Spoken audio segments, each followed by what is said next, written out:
राम मंदिर अयोध्या में बनकर तैयार हो चुका है और आज उसकी प्राण प्रतिष्ठा भी संपन्न हो चुकी है।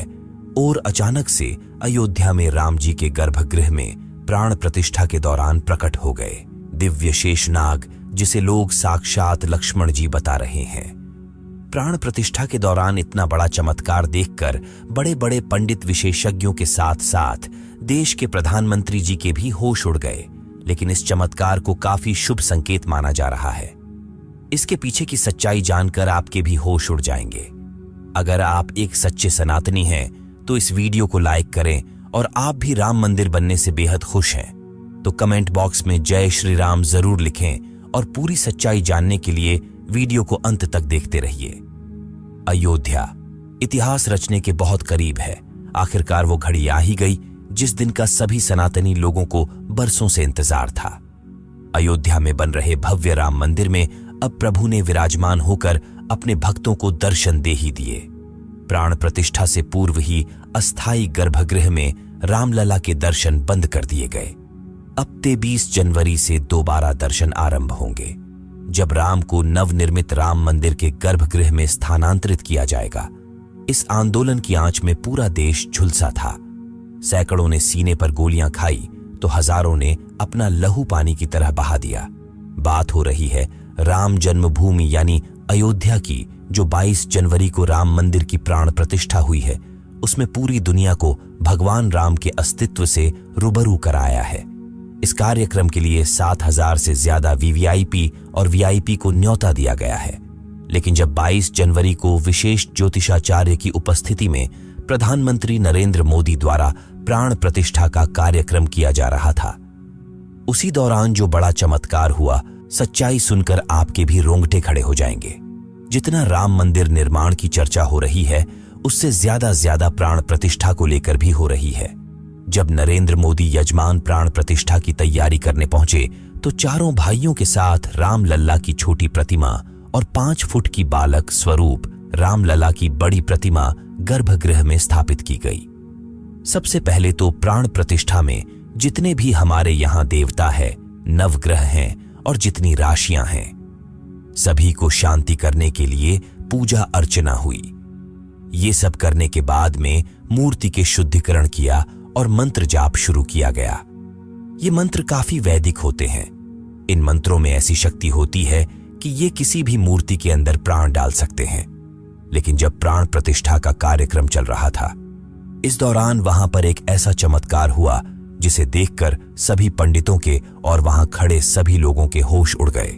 गर्भगृह में प्रभु श्री राम की मूर्ति में चरणों के पीछे से अचानक सांप का एक छोटा बच्चा बाहर निकल आया, जिसे देखने के बाद सभी लोगों का यही मानना था। स्वयं शेषनाग ने प्राण प्रतिष्ठा के इस कार्यक्रम में आहुति दी है। सभी लोगों ने उन्हें प्रणाम किया और सुरक्षित तरीके से बाहर मंदिर परिसर के बाहर छोड़ दिया गया। लेकिन सबके मन में यही सवाल था, गर्भगृह बहुत सुरक्षित है, चारों तरफ से अंदर किसी जीव जंतु के आने की कोई संभावना नहीं है, तो सांप को छोटा सा सांप का बच्चा मूर्ति के पैरों में आखिर कहां से आया था? क्या वो वहां पर चमत्कारी रूप से प्रकट हुआ था? इसके बाद इस चमत्कार को शुभ संकेत मानकर स्वयं लक्ष्मण जी की वहां पर उपस्थित मानकर पुण्य प्राण प्रतिष्ठा का कार्यक्रम शुरू किया गया। अब सबको इंतजार था उन 84 सेकंड का, जिसके दौरान प्रभु श्री राम की आंखों से पट्टी हटने वाली थी और मूर्ति में प्राण प्रतिष्ठा होने वाली थी। इन 84 सेकंड को विशेष मुहूर्त के तौर पर देखा जाता है, जिसे अभिजीत मुहूर्त कहते हैं, जो कि 11 बजे से लेकर 12 के बीच कुछ सेकंड होते हैं। और जैसे ही 11 से 12 बजे के बीच अभिजीत मुहूर्त का निर्माण हुआ, उन खास 84 सेकंड के दौरान विशेष ज्योतिषाचार्य द्वारा प्रभु श्री राम की आंखों की पट्टी खोल दी गई। मूर्ति की आंखों के सामने रखा हुआ कांच अपने आप टूट गया और मूर्ति की प्राण प्रतिष्ठा संपन्न हुई। मतलब कहा जाए कि प्राण प्रतिष्ठा अर्थात पत्थर की मूर्ति को जीवंत करना है। चाहे पत्थर की मूर्ति हो, चाहे धातु की मूर्ति हो, चाहे लकड़ी की मूर्ति हो, जो भी मूर्ति होती है, प्राण प्रतिष्ठित होने पर ही वह पूजनीय होती है। यदि प्राण प्रतिष्ठा नहीं है तो जैसे दुकान में पंडित की हुई मूर्ति वही है, तो इसीलिए उसकी विधि विधान से प्राण प्रतिष्ठा की व्यवस्था है। जो शक्तियां परमात्मा में होती हैं।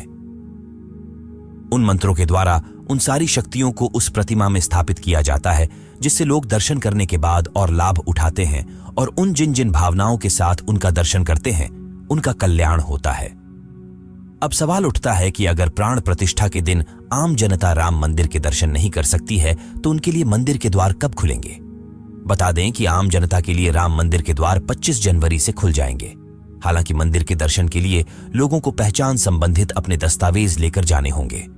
इन दस्तावेजों की लिस्ट में आधार कार्ड को पहले नंबर पर रखा गया है। इसके अलावा देश भर में संघ के 45 प्रांतों में रहने वालों को भी राम मंदिर दर्शन का न्योता भेजा गया है। इसके तहत रोजाना 25,000 लोग 45 दिन तक राम लल्ला के दर्शन करेंगे, जिनके ठहरने और खाने पीने की व्यवस्था राम मंदिर ट्रस्ट की ओर से की जाएगी। बता दें कि इनमें वे लोग शामिल होंगे जिन्होंने राम मंदिर आंदोलन में हिस्सा लिया था या जिन्होंने राम मंदिर धन संग्रह में कंधे से कंधा मिलाकर साथ दिया था। अब हम आपको अयोध्या में बने इस राम मंदिर की कुछ ऐसी हैरान करने वाली विशेषताएं बताएंगे जिसके बारे में आपको भी नहीं पता होगा, और अगर आप एक सच्चे राम भक्त हैं तो वीडियो के साथ अंत तक जरूर बन रहे। मंदिर का निर्माण प्राचीन भारत की नागर शैली में किया गया है। इस मंदिर की ऊंचाई कुतुब मीनार की लगभग 70% है। अयोध्या में भव्य राम मंदिर भारतीय पारंपरिक विरासत का एक सुविचारित वैज्ञानिक रूप से क्रियान्वित और अद्भुत नमूना है। अयोध्या में लगभग 3 एकड़ भूमि पर बना यह मंदिर 161 फीट ऊंचा, 235 फीट चौड़ा है और इसकी कुल लंबाई 360 फीट है। मंदिर को मजबूत बनाने के लिए खास जोर दिया गया है। इसकी नींव 15 फीट गहरी है और फाउंडेशन पूरी तरह स्टोन से बना है। मंदिर में लोहे या स्टील का इस्तेमाल नहीं किया गया है, जिस कारण यह मंदिर 1000 सालों से भी ज्यादा समय तक सुरक्षित रहेगा। मंदिर का निर्माण इस तरह से किया गया है कि रिक्टर स्केल पर 7 की तीव्रता का भूकंप भी इसका कुछ नहीं बिगाड़ पाएगा। राम मंदिर में कुल 46 दरवाजे लगेंगे। इनमें से 42 पर 7 किलो सोने की परत चढ़ाई है। सीढ़ियों के पास 4 दरवाजे लगे हैं जिन पर सोने की परत नहीं होगी। मंदिर के दरवाजों को महाराष्ट्र की सागौन की लकड़ी से बनाया गया है। इन पर हैदराबाद के कारीगरों ने नक्काशी का काम किया है। मंदिर में राम नवमी के दिन भगवान राम का अभिषेक सूर्य की किरणों से होगा। दोपहर के समय जब सूर्य दक्षिण की ओर होगा तब मिरर और लेंस से सूर्य की रोशनी रिफ्लेक्ट होकर भगवान के ललाट पर पड़ेगी। सच में दोस्तों, राम मंदिर का इतिहास बहुत बड़ा है और हम सभी इसके इतिहास के सामने बहुत छोटे हैं, लेकिन यह हमारा सौभाग्य है कि हम राम मंदिर को बनता हुआ अपनी आंखों से देख पाए। हम नमन करते हैं उन सभी कारसेवकों को जिनके बलिदान से हमें आज का यह दिन देखने को मिला है। आप भी नीचे कमेंट बॉक्स में उन्हें श्रद्धांजलि जरूर दें।